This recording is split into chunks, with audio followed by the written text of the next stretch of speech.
Welcome back. Let's move on to our special segment, Blockchain and Crypto Decoded. And today, Manisha Gupta tells us all about the recent fall in Bitcoin as Tesla stops accepting Bitcoin as payment on the back of some environmental concerns. Take a look.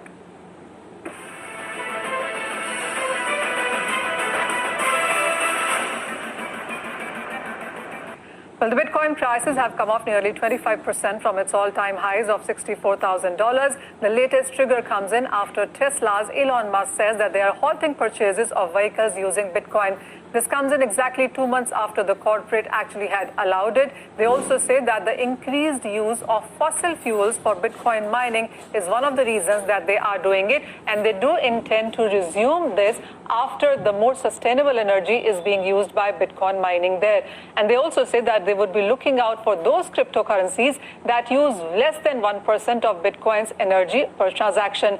Well, we have seen the mining cost and also the Bitcoin energy usages you go up after the Bitcoin hit an all-time highs. There are more people mining and there are more profits that they're wanting to get out of there. It's not just Elon Musk, but there have been some warning statements that we've seen come in from Janet Yellen as well on the environmental impact, not just of Bitcoin, but overall cryptocurrency as a space.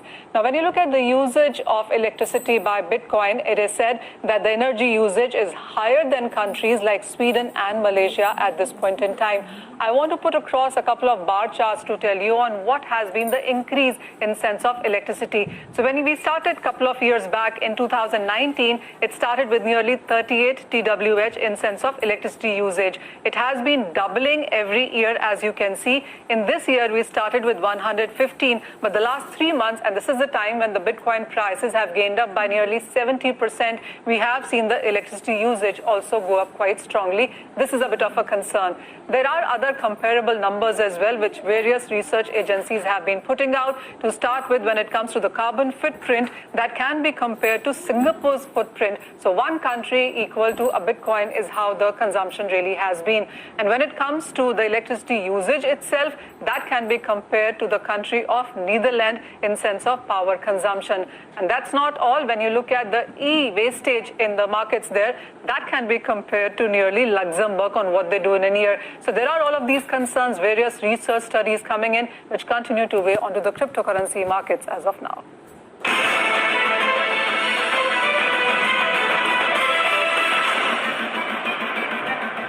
All right, Manisha, thanks a lot for getting us those very interesting details on Bitcoin. We saw the entire world of cryptos, not just Bitcoin, in fact, rocked yesterday by this single tweet that came in from Elon Musk. But moving on now, and this is some somber news coming in. Indu Jain, chairman of the Times Group, passed away late last night due to COVID-related complications.